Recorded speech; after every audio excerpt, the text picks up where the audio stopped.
everybody, and welcome to a Game Develops episode of Artism Speaks podcast.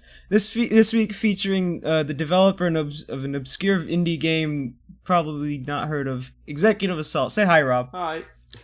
We also have internet celebrity famous person Jason Cone. Yeah, what's up? What's Jason up? Cone. Woo! Thank you. And also Raycevick, say what's up. Hi there. So, Mr. Rob Heskether. Hesketh. I'm sorry if I mispronounced your name. It's alright, you wouldn't be the first. But Jason and I don't know if Ray's done any research. Jason and I absolutely love the first game. Oh, cool. I know, I think I have 40 hours in it. Jason, how many hours do you have? Ooh, No, I have 52 hours in it. I don't think I've matched your mastery of the game. I mastered it, yeah. I think there's people more mastered at it than I have. Isn't that like I feel like that's a kind of thing where it's a weird case in the games, because I can't imagine a film director making a movie that then can be outdone by someone else. Well, you'd be wrong, Ray, because have you seen all the fucking mad people who dissect every single frame of every Stanley Kubrick film? Yeah, but I don't imagine though that they are themselves better. No, absolutely not. Yeah, at like, say, like making a film. Whereas with the game, it's like you make a game and then someone else is better at you. I think that's the case in most of the. Cases. I think that's the default. I think that's a standard thing. I just think that's a thing that's kind of unique to something that is interactive. Yeah, especially if it's like one of those a game like mine where it's kind of a bit more free. You know, it's not like very linear. You know, people can make up their own strategies and things. So sometimes things that developers don't think of. So, speaking of strategies, you did something recently that pissed me off.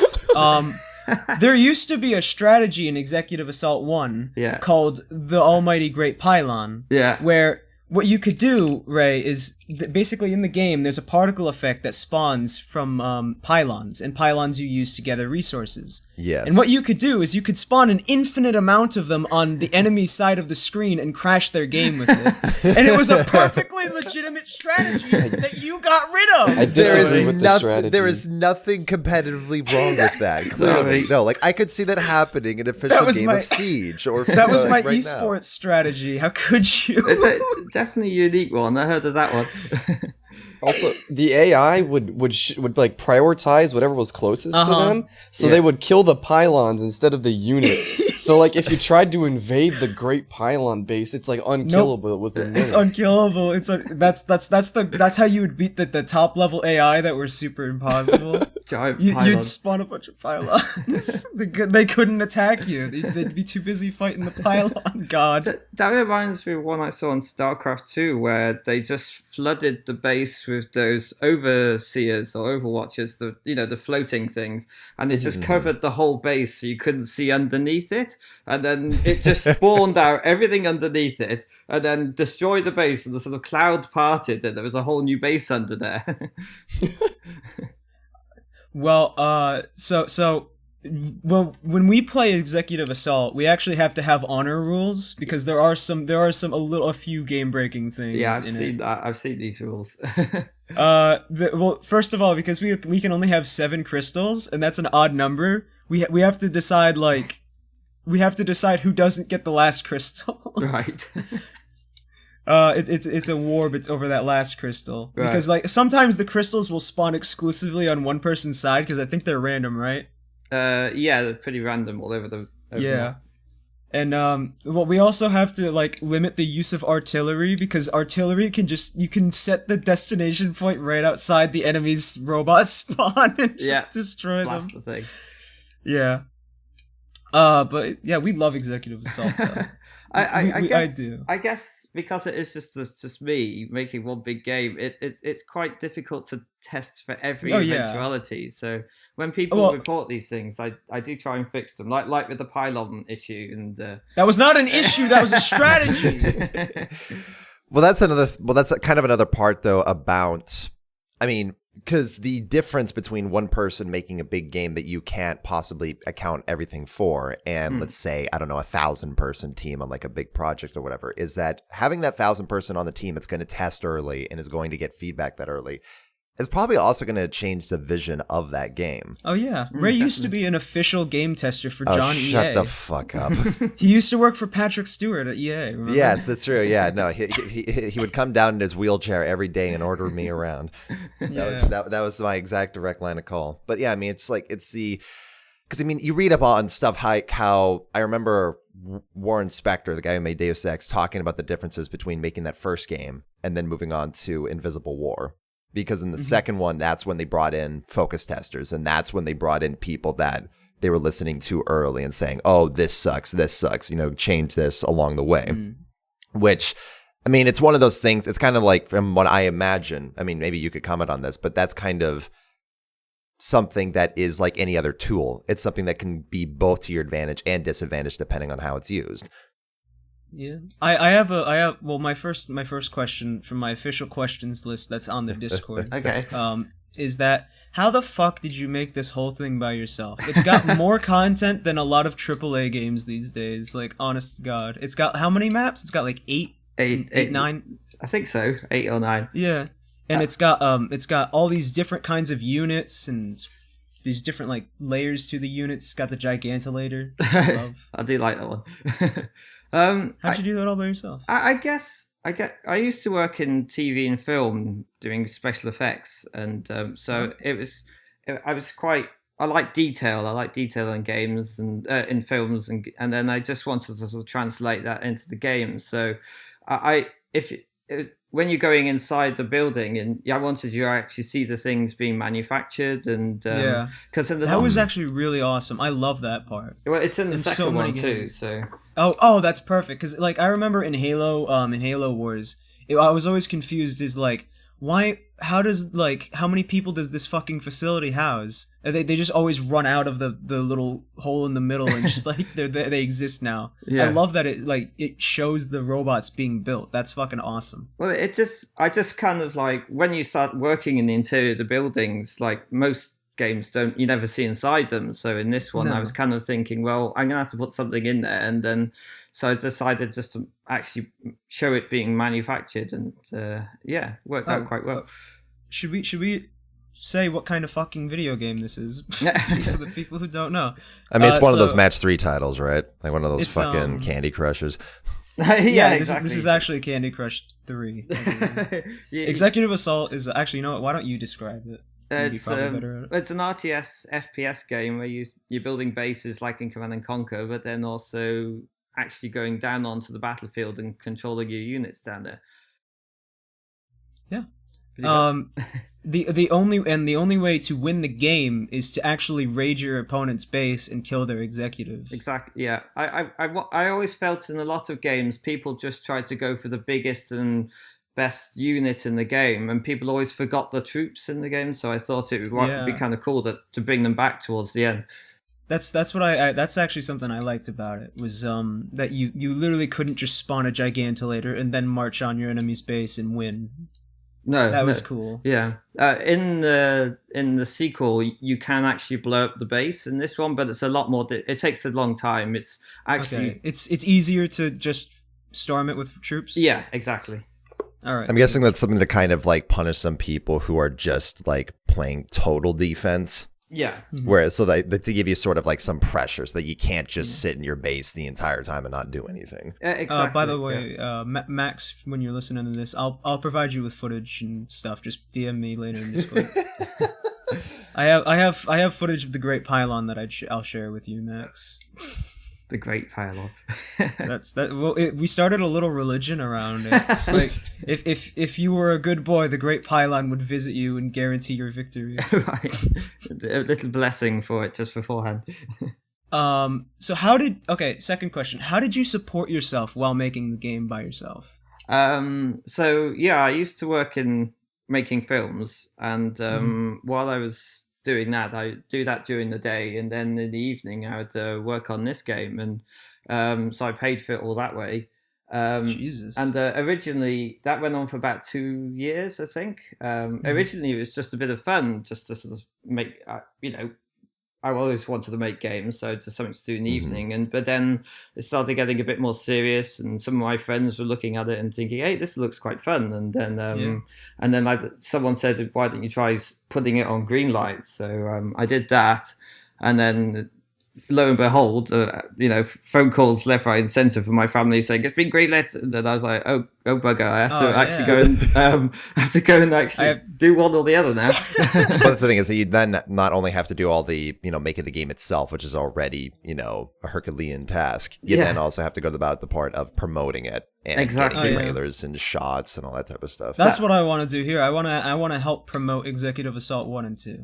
Because I genuinely love them. You fucking shill. You fucking Ray, this is a choice. He's not paying me. He's an indie dev. No, he's got to, man. There's no other way that this fucking game could possibly get on the promotion scale. Go buy Executive Assault. Go buy it. It's a great game. Buy the soundtrack too. Which segue into the next part. Is your brother doing the soundtrack for Executive Assault 2? Yes. Yeah. Oh fuck yeah. I love the first game soundtrack. I actually bought it. Yeah. Oh, you'd be happy to know that. Yeah, it's genuinely a fantastic soundtrack. Yeah, I love the Gigantolator theme when it shows up. It's fucking awesome. Well, I wanted something spectacular when that thing popped out. Oh yeah. I was going to say only about 3 people have actually refunded the soundtrack. So what?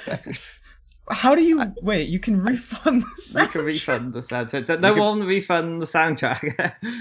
So wait, you can tell you every time a soundtrack's refunded? Yeah, I can see when things are refunded. But the soundtrack's just files. So couldn't you just buy the soundtrack, then copy the files, and then refund it? That's probably what they did. Yeah. Yeah. Probably. Fuck you! Yeah, fuck you for doing that. It's more of an honor system with the soundtrack, I'd say. Well, I put it on my phone. I listen to it in the car. Do you? It gets me hyped. Yeah. Something I definitely have to ask, though, in the case of, because when you're making an FPS or an RTS, a lot of times, because of the camera angles and because of the restrictions that you have of that perspective, you're able to mask things. It's kind of like where you're talking about in the film industry, where you're just taking one shot of something. You don't need to see everything behind it or whatever. In this game, there's nothing you can really hide from the player. You can't hide. Those textures have to hold up close. You can't hide certain details and bases. And was that something you had to design around?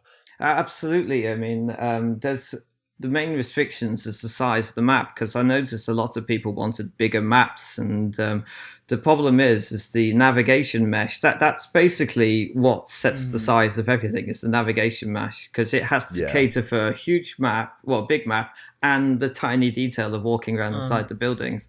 And would you care to elaborate on what a navigation mesh is for anyone out there who doesn't know what it is? So it's when you tell a unit to go from point A to point B, it has to find the route, and around the buildings and around the trees and the mountains, and a mesh is something that's baked on.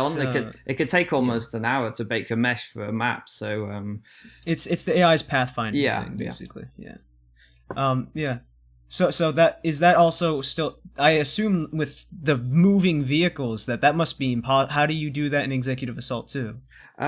It's a lot easier, because what I've done. Really? Oh yeah, the building. Basically, I've got the base on like the sort of ground plane, if you will, an invisible one, and then all the ships are above that, so they don't actually navigate around your base. They just sort of fly over it or underneath it. So I can make use of this sort of extra dimension. Mm-hmm. Oh, okay, that's cool. Well, I just assumed because it was a moving object in the world that it'd be a lot harder to do that, because I know, at least I've done work in Source Engine, and in Source Engine, AIs don't like moving things. Actually, in a lot of engines, AIs don't like moving things. They get terrified by the prospect. Well, I've gotten the spaceships are a lot easier than the robots, because the robots have to follow all the navigation of mesh around the building, your space station, your building, whereas the ships just literally fly from A to B and not really sort of care. Well, what I meant was like the robots on the spaceship. Oh, I see. Yeah. They still use a sort of big navigation mesh, but you sort of build around it, so it's sort of carves it out to make sure they don't float into space or anything like that. Yeah. Okay, next question. How well did the... Oh, no, go ahead, Ray. No, I was just going to ask, because I haven't played this game, are you just able to take just control of just anyone on the field? Yeah.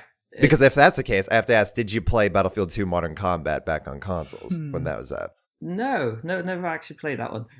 because the thing that game had was it had a feature that I've actually been wanting other developers to rip off for ages. Right. Because what it did is in its campaign, it had something called Hotswap, where basically if you just press the X button, you could zoom to any soldier on the battlefield. Okay. So you could be an engineer running around, and then you could say, hey, I want to take control of that helicopter in the distance instead that's on my side. Hit X, and you just go and you take that over. And the thing I loved about it is that it really communicated the sense of scale on a battlefield, being able to do that instead of being just restricted as one guy. This game has an amazing sense of scale. Yeah. And that's something that I'm glad that you went with, because that's something that I feel like in war games has never really been taken advantage of. Having a massive battlefield and then being able to zip around it pretty quickly. Yeah, I wanted it so you can just pull in and out of any unit as quickly as you want. So you could go from the robot to one of the big robots instantly. It just and the moment you die, I want you to pull straight back out so you can go back into it again. So yeah. I gotta say, I absolutely love the first person modes, and like you went and added cute little details. So like Ray, the aesthetic of the game is like you're a greedy executive douchebag kind of type, and so each robot has its own the non-land troops, you know, like the Gigantolator. When you're in it, your guy's holding a fucking wine glass. What's a better way to destroy your enemies? Exactly. In your hand? It's beautiful. If you can upgrade to like level 2, is there like also going to be some cheese in his other hand while he's doing it? That's the or maybe like a party popper or something like. But Ray, there's also something else that I love about the I've mentioned the Gigantolator a few times, and that's the one with the martini glass. When you spawn it, it's too big for the fucking vehicle garage that you have it in. So this is what it ends up doing. That's the vehicle bay. It pops up in like a fucking Jack in the Box, so the guy can get out.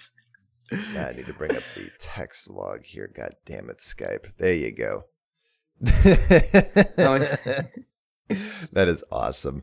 That's amazing. Yeah, it seemed like the easiest way to make the thing. Just pop it out the roof. There you go. It's fine.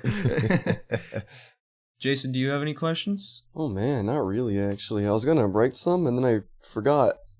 No, don't worry. I wrote a bunch. So how well did the game sell? See, I'm actually not very good at marketing. I admit that.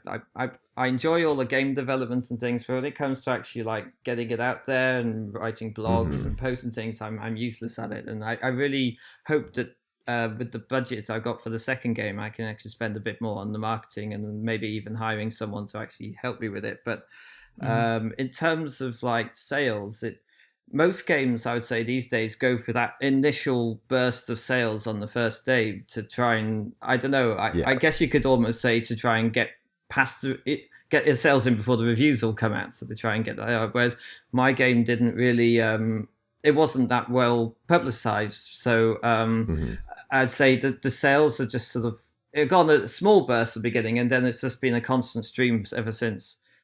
Of new people discovering it, each time. Yeah. Did that Germa video help? Because I remember the which one? The Germa video. It's the video with the most views on Executive Assault. It's got like 700,000 views. Yeah. Everything. They all help. Yeah. Well, I've told you about this, but when I saw Germa, I told him about, you're working on a second one, and he's excited to play it. Oh. So I mean, there you go. I've done some marketing for you. That's the one with is that the one with the Giganta lasers are talking to each other? Yeah, that's the one. I was in hysterics watching that video. Yeah, well, if he ends up playing it, there you go. You get some more free marketing. Good. I hope he gets the spaceships talking to each other too.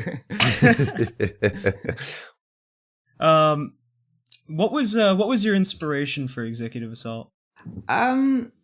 See, I've been playing games since I was quite young, and so I love RTS games and I love FPS games, and I just felt in recent years that big companies were focusing more on brands and making the same game over and over again. Like I don't know, Battlefield, 8 or 9 or 10. And it's just I was getting a little bit frustrated that they weren't bringing out new and unique games for the PC at least, and so. Mhm.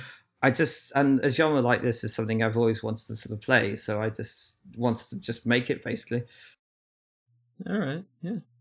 Do you have a team for Executive Assault 2? Is it just another solo? I'm contracting out more, so I hired a company to do the spaceships for it, and they did an amazing job for it.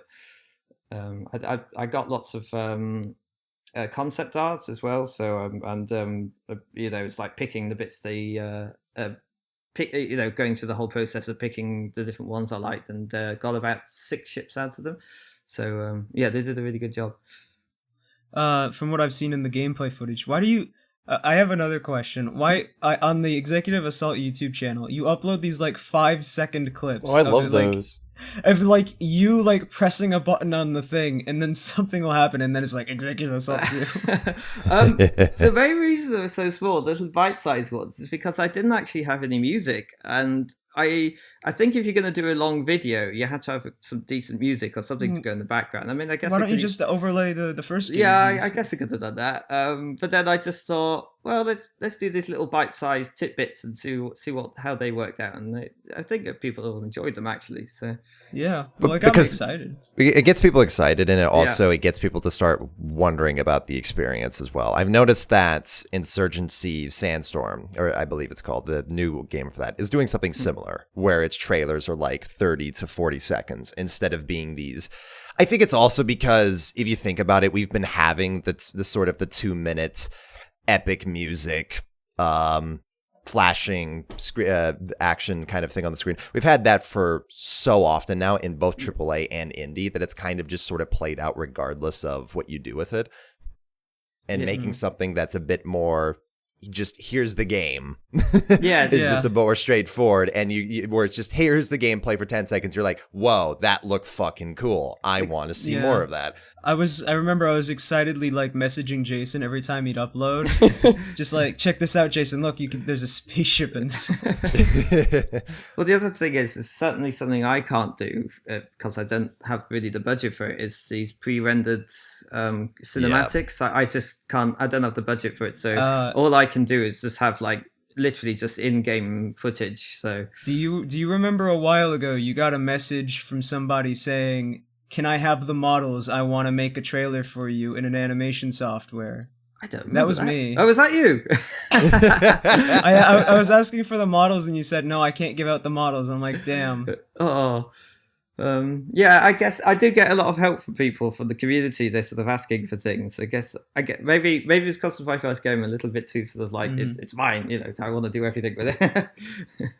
Oh, I think that's kind of like any sort of creative endeavor, though. It's the kind of thing where it's I feel like you want to get to that point where people are actually asking you for things instead of. Because, that's almost something that's kind of happening in the AAA space where they're like, oh, yeah, you want enhanced mobility. You want, these. I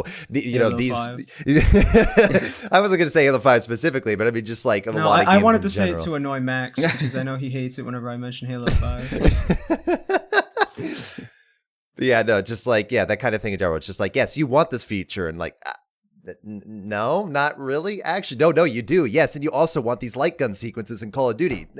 No, I don't. Yeah, I guess you have to try and keep the brand set. There's always people giving ideas for things, so you just have to try and say, yep, okay, I'll see if that will work. But sometimes you just generally have to sort of say, it probably won't actually. Yeah, because that's the thing. It's coming up with ideas. That's the easy part. Realizing them and because there's also plenty of ideas that can sound great on paper and then just don't work in execution. Oh, absolutely, yeah. People have been asking in this new game for going into space, actually floating around and That's just a bit too much. I mean, some people have been saying, "Oh, let's combine the planet battle with it," and I was like, "I got a minute." that's some like that would be awesome, but that's like didn't they try that in Battlefront 3? And that kind of like that game closed the whole studio. Well, give me the budget for Star Citizen, and I'll do it. Yeah. God, like the Star Citizen in general, like the thing that I can't help but when I look at that is like, man, like that could budget like fucking like 186 games. That could budget Executive Assault 3. Wasn't it the same budget for the Apollo space program as well? Oh my god. Yeah, no, it's like it's quite remarkable in that case, and it's interesting that you brought that up where you felt like that there wasn't being that spread of new games that were just experimenting with a concept like FPS and RTS hybrids and stuff like that. And that's, I mean, I've been kind of having that similar sentiment where, I mean, the old way it used to work was a company would be contributing to the middle market with new ideas. One eventually, just by statistical probability, would explode, and then it moves on to the AAA status where it gets polished up and it gets, all these new resources and stuff like that. But it would start with middle market where you would have just more. It was more about the concept and the idea. Yeah, I mean, if you look at the Command and Conquer series, I guess they started with 1 and 2, 3, 4, and then I guess they just hoped that 1 would really bring in the money, or all of them would bring in the sort of decent sum at the same time. Yeah, it wasn't until later that they would bother getting Hollywood actors or trying to get it cross-platform on multiple systems. So I remember you DM'd me about an interesting story you have about how you became a developer. Well, actually, we kind of, I guess we sort of touched on that back earlier, but doing the 2 jobs at the same time and generally doing that. But it was the thing that pushed me over the edge is basically my job at the time was just not sort of kind of working out, and then I had trying to make this game at the same time. And what are the things that sort of happened is, so I ended up quitting my job and then having to live off my earnings for about 3 or 4 months, just working on it. And then I released the game early access. So this will actually help with some people because they were asking why was the game not in early access for such a short time. Basically, releasing in early access didn't bring in the amount of revenue that I expected. I basically couldn't live off early access, so it gave me a bit of a money, but then literally on the last month that it was literally I had to either release the game now or default on my mortgage. So it was like I just have to do it now, and thank God it was okay when I did it. So yeah. I'd not recommend early access at all because that kind of soils the first impressions. Yeah, like if you're playing it, because you can say, oh, I released it now, but to anyone who already bought it, that's just going to be another update basically. Yeah, early access is kind of interesting. If it's done right, it's really good. I think with early access you pretty much just have to release a game that's practically finished. And then just get all the feedback from people. I mean, I was actually thinking early access for the second one, but mainly for multiplayer benchmarking and testing. Because if I've got having up to like 32 players, I'd either need to get 32 friends together or try early access or something like that. And they can really find the bugs. 32 players? What? Well, in the new one, I'm doing some interesting mechanics in multiplayer. So it's similar with the first one, where you got the CEOs and also the executrons. Yeah. But then you can also have protesters as well. So let's say, oh my god. So, I was trying to think in a space game, people always have raiders or pirates and things like that. But you're a corporation, so what's the opposite of a corporation? Well, it's a protester, isn't it? So you've got protesters in there. I did actually have flying around Volkswagen, sort of like hippie vans floating around, but I got rid of them because I thought people might complain. But so I replaced them with spaceships. One of the main... Let me add mod tools so that it can happen. Maybe one of the ships you can swap out. But one of the complaints about the first game was that a lot of people were searching for multiplayer games, and that that was something I definitely wanted to address in the second one. So one of the things I've added is, let's say you've got a game in progress and you're having a lot of fun, and then let's say someone just wants to think, oh, I know, I want to just randomly jump into any game. You can then join anyone's multiplayer game as a protester, and then it's just a lot of achievements and unlocks and badges. So you just literally just thrown into the battle and just cause as much chaos as you can as a protester. That sounds awesome. So for those of you who don't know, in the first game, an Executron is basically you have the RTS player who can switch between RTS and first person, but then you have an Executron who's basically just another player that's locked into first person, and you can upgrade them specifically, and they can get new upgrades and stuff like that. Yep. Yeah, and once you die, you just respawn again in the base and just keep going. And if you're like my friend, you can keep spawning vehicles and wasting my budget by just sending 4 fucking tanks at a time at the enemy. Thanks, Fire Dog, you fucking idiot. I've got things in place for that now to stop you just like mass spending on building like a spaceship and then crashing it into the planet. So, thank you. I haven't added it yet, but I'm planning on adding a company worth. So each player that joins an Executron, and this is another new feature. You'll be able to join an Executron mid-game, so you can just join and leave when you want. But to stop people from like joining a game and then buggering up things and then leaving again, each player will have a company worth. So if you follow what the CEO says, kill lots of enemy units and do well, you get a higher company worth, and then the CEO doesn't have to look after you much. But if you got a really low company worth, like you take out a troop transporter and then blow it up instantly, or I don't know, just go around like shooting the friendly people, then they get a really low company worth, and it denies them access to most of the systems. So it's like a karma system. It's like a karma system. Yeah. It's like a karma system then? Yeah. All right, that's cool. Yeah.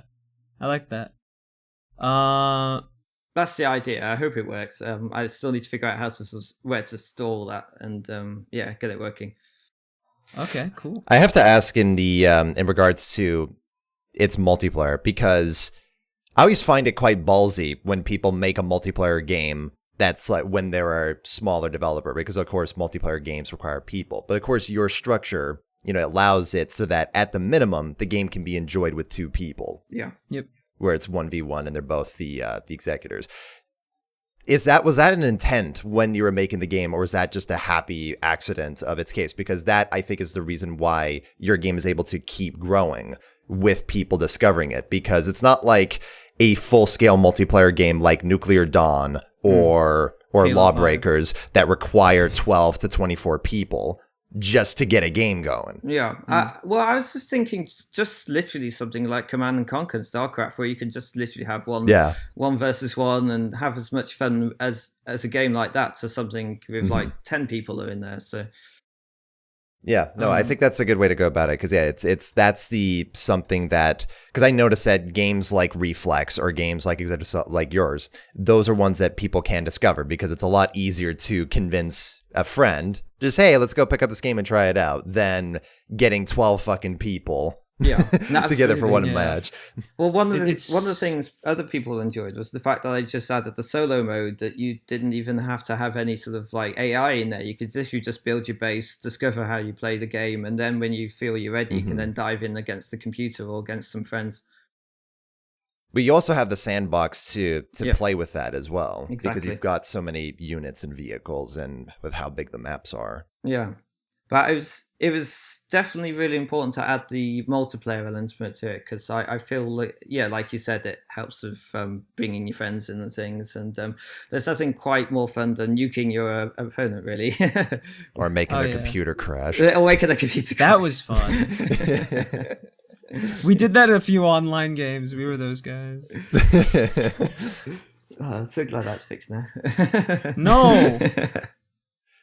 I'm guessing that's something that, like, in a multiplayer game, you have to always think about too, because, like, I guess in this case of Executive Assault, it's not as, like, taxing as in something as intrinsic, like, say, Overwatch or Siege. It's quite a bit more of an open game, but there's still, I imagine, when you're putting stuff in, you have to account for it breaking game. Whereas in something like PvE, if something's a balancing problem, it's not nearly as detrimental. No, no, in multiplayer, no. Well, this is one of the reasons why I didn't add the unlimited resources and sort of things like that, because I felt like for a multiplayer, it should be sort of a level playing field, well, as level as it can be. So,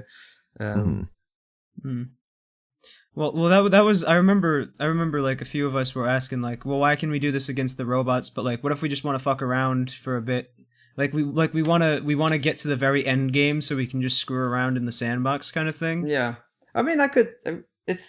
It can add it. It's literally just a tick box. I just didn't want. I think initially, if the game looks like it's too much of a sort of fuck around buggery game right from the start, I'm not sure everyone would be interested in buying it because people might. But now that it's sort of at this stage, maybe it is something I can add in where you can just have unlimited resources in multiplayer.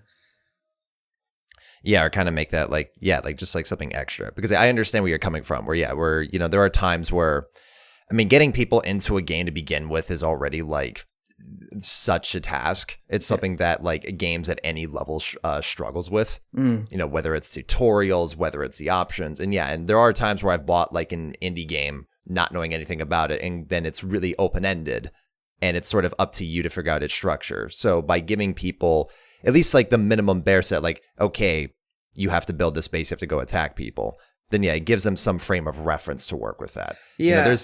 There are games where I've seen, because they're so open, people, I mean, for as much as we may complain against linear games, at least some people, there's a reason why they exist. It's because you don't have, there's not a case of they have so much choice they don't know what to do.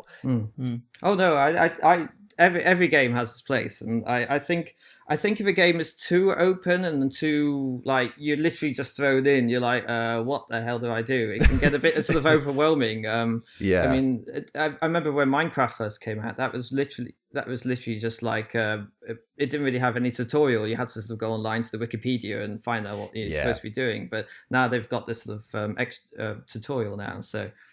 I've tried to keep the tutorial and everything in the game, so there's no external Wikipedia for this one. It will just be literally just a lot more helpful tooltips and things to help guide what you do in there. Yeah, though there's always that balance of like, there's a couple games like Warframe or Minecraft that manage to, get going. But I feel like that's in spite of being so open and having so many options. It's just because they had a core that was unique enough or a aesthetic that was appealing enough that people were curious to keep going even when they were lost. Oh yeah, definitely. I mean, I think if it's, I forgot what I was going to say there. No worries about that. Trust me, I'm at fucking, I'm in the morning here on a podcast, so I can very much relate. So, something else that you mentioned in the DMs was an Executive Assault 2 campaign. Yeah. So have you ever played Space Colony? I have not. It was made by the same people that made what's that? The castle building game, Stronghold. Minecraft. Firefly Studios, I think it was. They made something called Space Colony, and basically in their game, when you clicked on the campaign, it was literally just like a picture of planets, and as you completed each planet, you moved on to the next planet. So, they had like they had sort of like a mission editor. You could sort of make your own missions, or it was tools for the developers to use to make missions. So basically, I'm looking at doing something like that, where you basically just move from one system to another, and when you click on the system, it tells you a little description of what you're supposed to do, and then I'm just going to build into the game like conditions and achievements. So when all the conditions are met, the game's you've won that mission, and then it will progress to the next one and things like that. So it won't be like a really complex campaign, but it'll. There's a story about that really smug fucking guy? What did they call him? There was Selena. That was the woman, and Forgotten the Man. I love his Tarquin. He's got the biggest smug like dickhead grin I've ever seen in a video game. But just to point out, when they go into RTS screen, that isn't a facial glitch. They have actually got their tongue hanging out. It's supposed to be like going into I love that. sort of odd, sort of like passive state. Are the protesters going to be the main antagonists? No, not quite. So you've got other. There's a few sort of factions in the game too. So each planet will have there'll be plants in the background, and each planet will have a faction on there, a human faction. Currently, I've got an entire faction, an entire planet populated with crazy cat ladies. So no one's entirely sure who's actually running the planet, the cats or the ladies. But anyway, you have to negotiate with them. Then there's the sort of business lot who are kind of very sort of the legal people, and then there's this very aggressive race who just do not like anyone. And if you try and build an air system, they'll just instantly attack you. So there's a kind of diplomacy element in there where if you just give them lots of money, it tends to make them a bit happier about that. So with it being completely in space, I remember there were a ton of ground units, like the general little guys on the field, the Gigantolator, the little dune buggy that was completely useless. Yes. How are you gonna supplement that? Are there gonna be like a ton of different variety of ships or something? Or I'm just trying to think. So there's there's about 5 or 6 main spaceships in the game. There's 2 small fighters. There's drone fighters and a starfighter. There's mining ships, transports. And a few sort of ground units. In this game, I want the spaceships. I basically don't want you to go around just sacrificing your spaceships, because in the game you can name your ships. I want you to look after them, and the more you use the ship, the more powerful it gets. So it makes you want to really look after your fleet, because in this game, when you bring them back home, you can repair them. So you can keep looking after them. So I want you, when your massive like battleship explodes, you want you to be like, oh, that, I really wanted that. So you got a little XCOM thing going on where you want to care about the troops. Yeah, exactly. Oh, speaking of which, what level of customization will you be able to have on these ships? Right. So in general, in the game, you can like in the first one, you can name your company. You can obviously pick your CEO. What you can pick your logo too, so that will be shown on the ships. Yeah. Jason picked a logo once. That was a nice logo, I think. I'm not going to reveal what that logo was. It was very dirty. Right. I can guess. See, this is the thing. I'm happy for people to have whatever logos they want. It's not up to me what people will pick. It's up to the forums who then decide if you post that picture of your logo on it or not to decide to moderate it. Because I've seen some really good ones. I've seen some horrific ones, and I'm happy for people to have what they want. So this is the same in my game. You can name your company or whatever you want, and one of the new things you can name in the game, because I noticed a lot of people were signing off on the forums with their company name and the product they produced, pretended in the first one. So I've actually added that to the second game now. You can actually name your product you manufacture in the game. So my god! For instance, in one of my test companies is the Jim's Happy Cow company that produces baby milk. So Will we be able to like customize the color of the ships or anything like that? Yeah, you can customize the color. The colors of the ships will be the same as your company color, but you can also name your ships too, and they'll be displayed on the side of the ship, so you can call them anything you want for everyone to see. So, all right.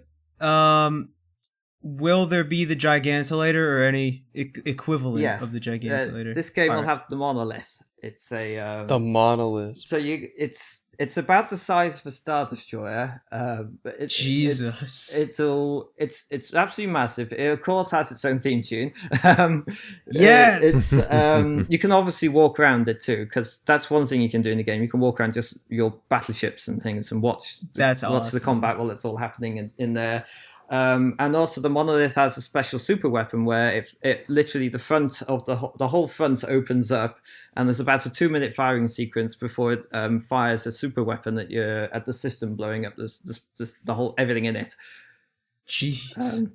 It's quite fun. That sounds awesome. It's quite cool as it's sort of building up. You see the sort of building, electricity and things, and think of Independence Day. How do you feel about mod support? Do you think we'll have a workshop this time around? I've actually looked into modding and Unity, and it's quite difficult because I can't figure out how to actually.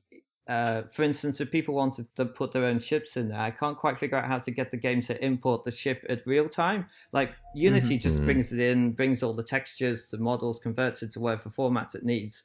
But to actually do that outside the game, I haven't quite figured out how to do that. So, and adding mod support isn't just a tick box; it's actually quite a complex thing. So, I'd rather get the game working and people enjoy it rather than, and then I don't know, you might be able to do things like add your own factions, maybe, because that's quite simple. That's just like texts and pictures, so it's not anything else. And actually, I was thinking of opening the workshop to the logos, so people can share their own different company logos around. Ooh, you're gonna need some moderation on that. Yeah. Well, let's deal with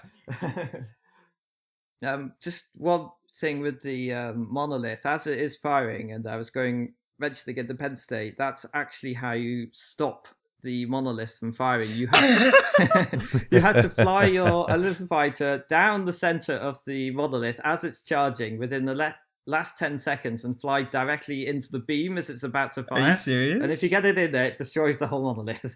Are you serious? Yeah. That's fucking so cool.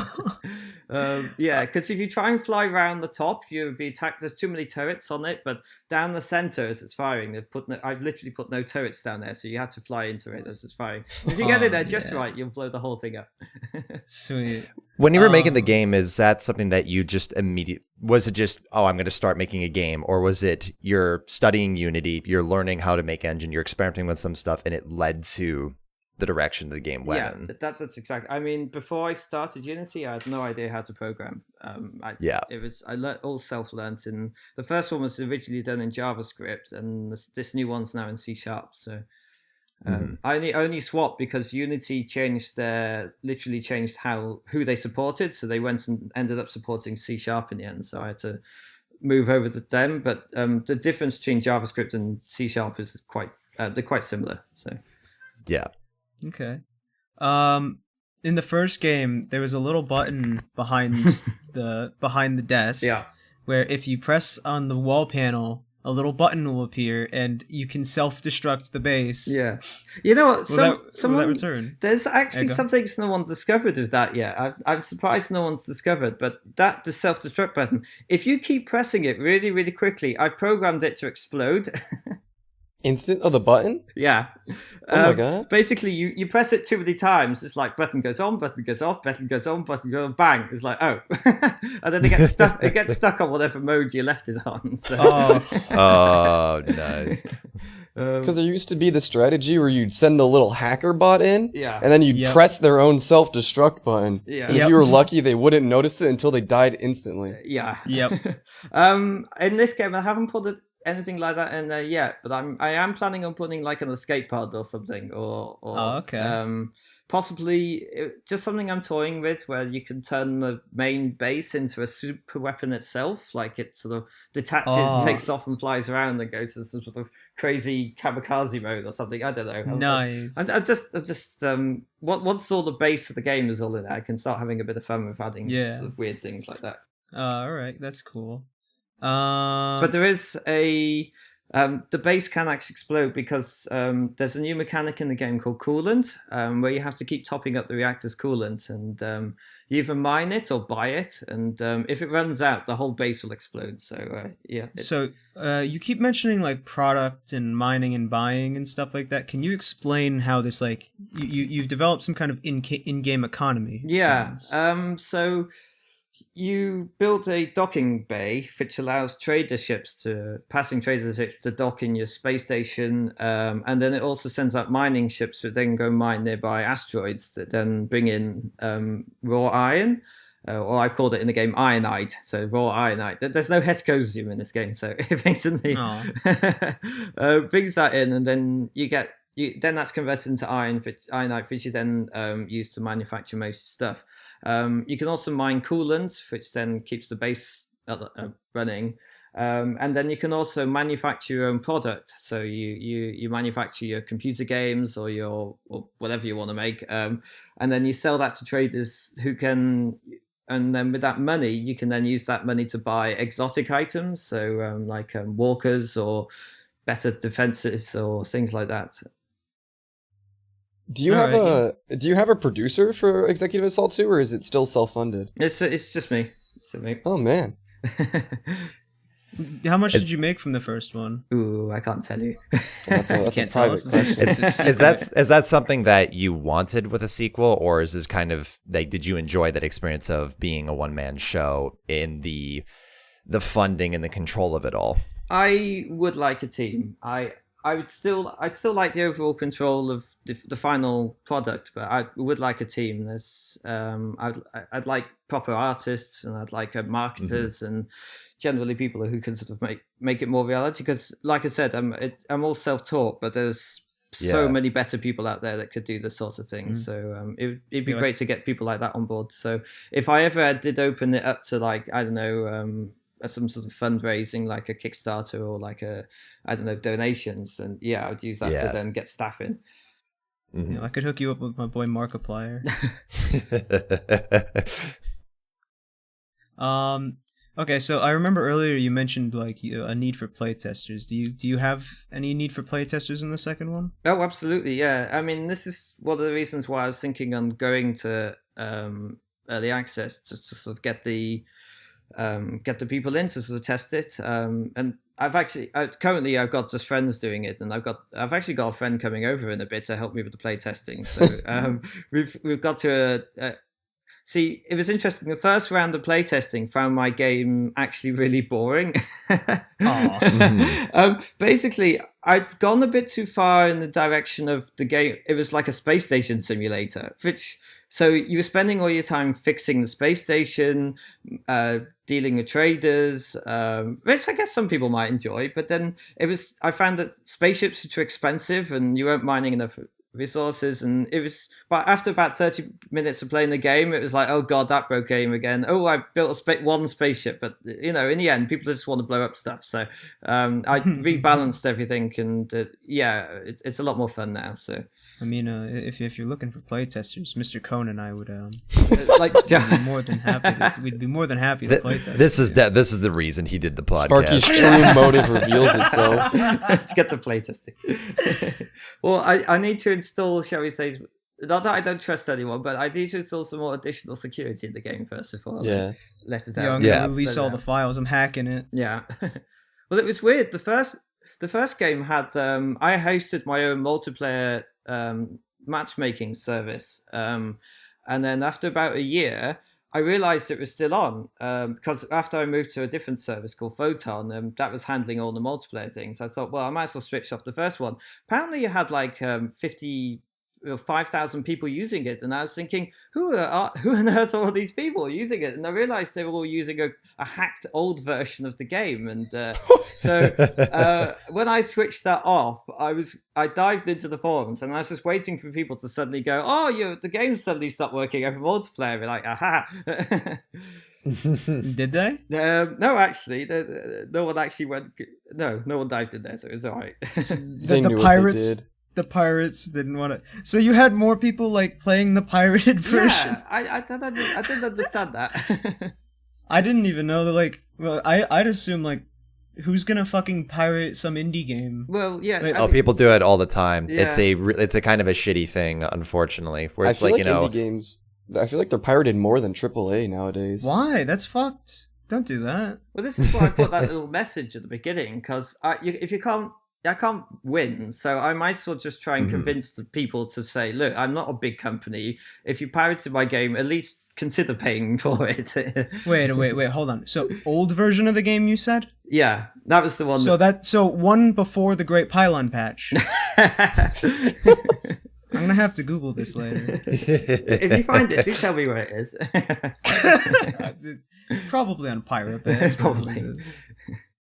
But yeah, no, that's the kind of thing where it's like, I mean, that's the common excuse that people use when it comes to like a AAA game or whatever. It's like, oh, well, it's got millions of copies sold, or they've got all the money in the world, so like I don't care. They're not going to miss my $10 or whatever. And it's like, I get where that's coming from. Like I don't agree with it, but I understand because what if the AAA game is like run by shitheads? What if it's bad?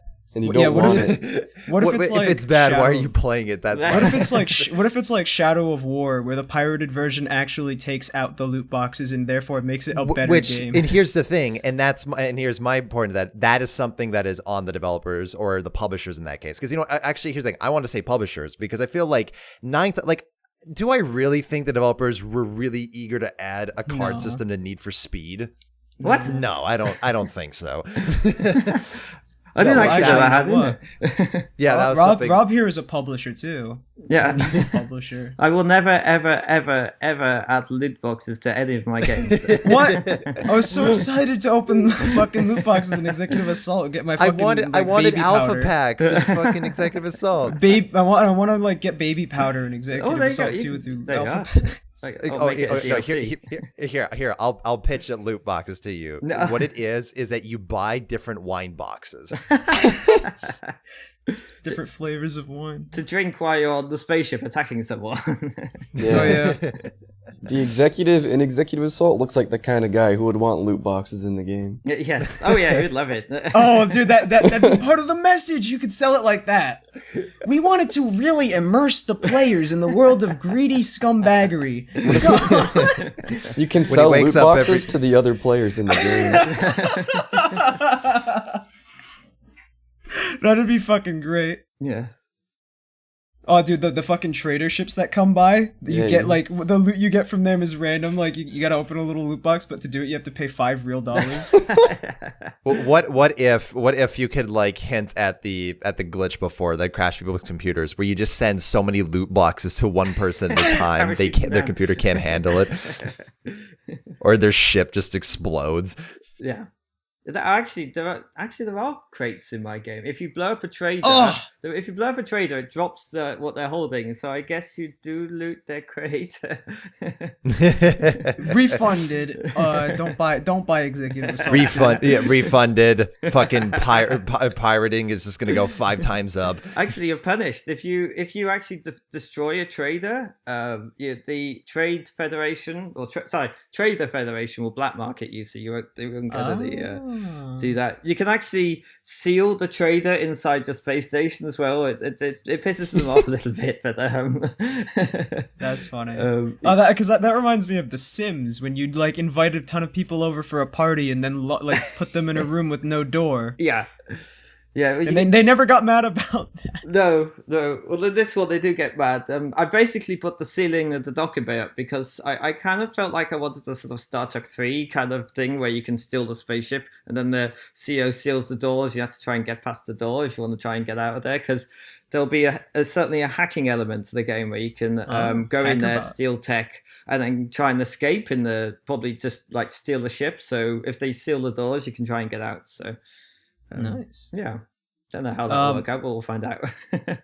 Well, I had a question here about like, will the silliness of the first game be there? But with the protesters, yeah, you can see that it's going to be preserved. Yeah, I think with the protesters, naming your own goods and company, and you still got the sort of death. When you kill a robot and they sort of say, "Ow, my eyes," or like, "Why did I make you feel pain?" and things like that. So I love that shit.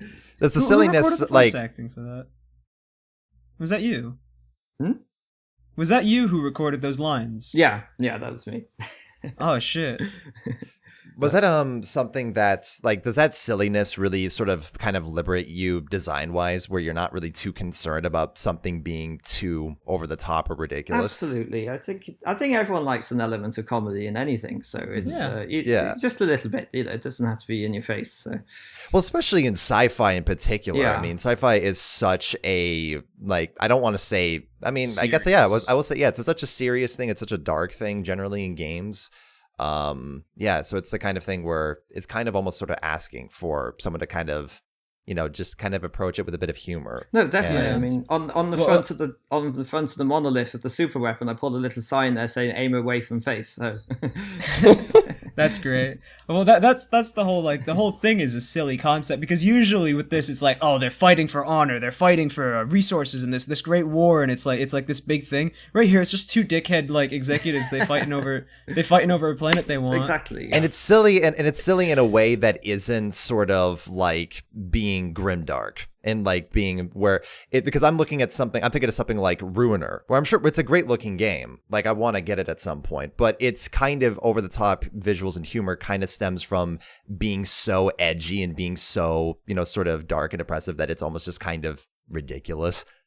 Yeah. But this isn't even that. This is just silly, but in a good way. Yeah, I mean, if you think about these Marvel films coming out, they're always quite serious, but they got this sort of element of humor in the films too. So. Yeah, I do feel like that is definitely part of the appeal for people because they know they're going into something where they don't have to sort of like almost prepare themselves for something that's just gonna beat them over the head with a certain attitude. Well, I like that kind of. I like the humor in Executive Assault because it's not like constant jokes. Because like just the fact that the hinges of the fucking vehicle bay like pop open for the giant robot to appear, like that's funny. That's not even like a direct joke really. Because that's the only way the thing would ever actually get out of there, but it's just a funny visual. And it's not something that gets in the way of your experience as a player as well. No.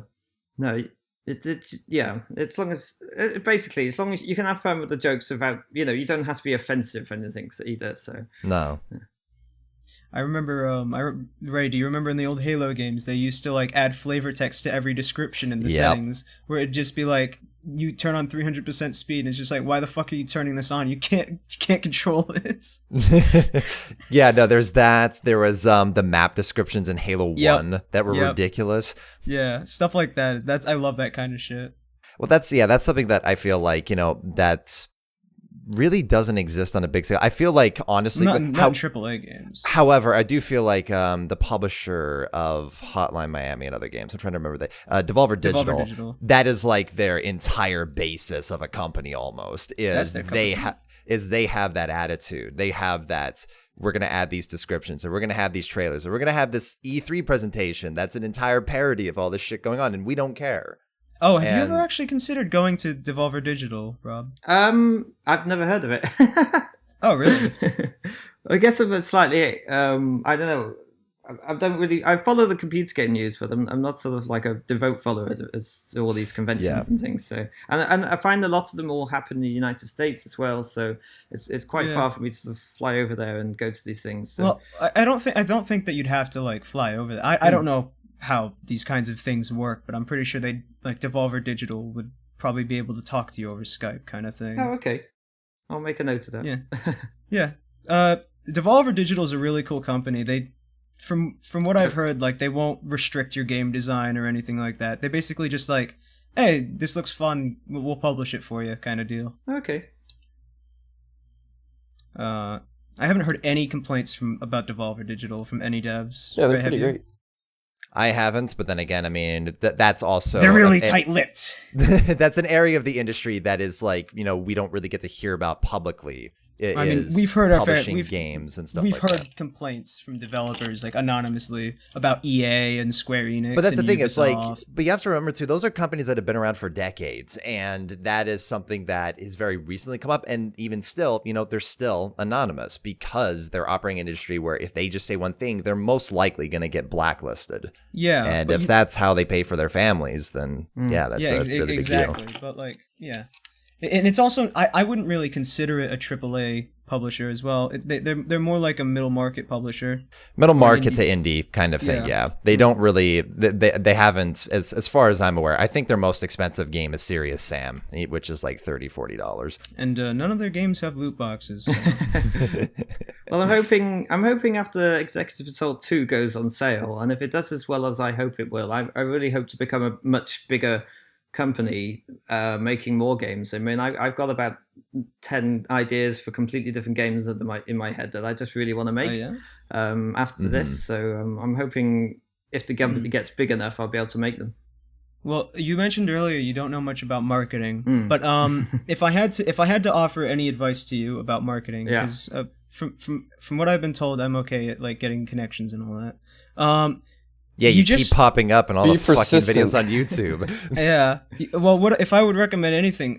Just reach out to people. Like, reach out to Germa, reach out to, like, YouTubers, because just direct advertising for a game like Executive Assault I don't think would work. Because if as a commercial, if people saw this, they'd be like, "Oh, it's just an RTS. I'm not interested," kind of thing. If it wouldn't, I learned about it through that Germa video, and I think Jason did as well. Mm-hmm. And we saw like, oh, these two guys are fucking around in the video game, and that looks like a lot of fun. What's that? They spent 2 hours on a single match just fucking around. That sounds like a blast. Yeah. So if I were you, I'd reach out to like YouTubers, like give them some free codes, and you know, maybe they'll play it, that kind of thing. Yeah. No, that sounds a good idea. I need to have a look around. I mean, I have a few YouTubers I quite enjoy. I quite like Mac. He's what's it, Worth a Buy, I think it is. He's quite funny. Yeah. He actually did my first game and that enjoyed it, so that's good. So well, if what's it like going to a content creator that you like playing your own game? I'm definitely curious about that. It's quite interesting. I kind of don't want to watch and sort of watch at the same time. Yeah. I'm covering my eyes. Yeah, it's there are on YouTube, I'd say most of the videos are positive ones. I think I've literally only seen 1 or 2 that made me really sad. So yeah. And how many views did those ones have? How many views? Yeah, did the negative ones? Like 500 maybe. I think one of them was about 5,000 or 6,000. So. Oh, that's nothing. No. The Germa video has got 700,000. Well, yeah. I think that someone in Russia did one that had over 1 million. So nice. Really? Yeah, I can't remember the name, but those fucking Russians, they love those strategy games. Well, that's the thing. Well, that's the tough thing too. Is I mean, like, you know, strategy games. You know, I mean, because this is a passion project, and it's like, you know, you're not going in the publisher mindset of like, oh, well, it's a strategy game, so that means it's only going to have this percentage of players, and it's this big a niche, blah blah blah. And especially too, because I mean, the other thing I find, I'm not sure if you can speak to this, but I find that when you're operating a genre that's more of a niche, like say an RTS, or in this case, a hybrid, which is even rarer, that just gets people who like that niche kind of more excited. Oh, because they're not shooter fans who are getting one every 5 fucking minutes. You know, they kind of have to sort of take what they can get to a certain extent.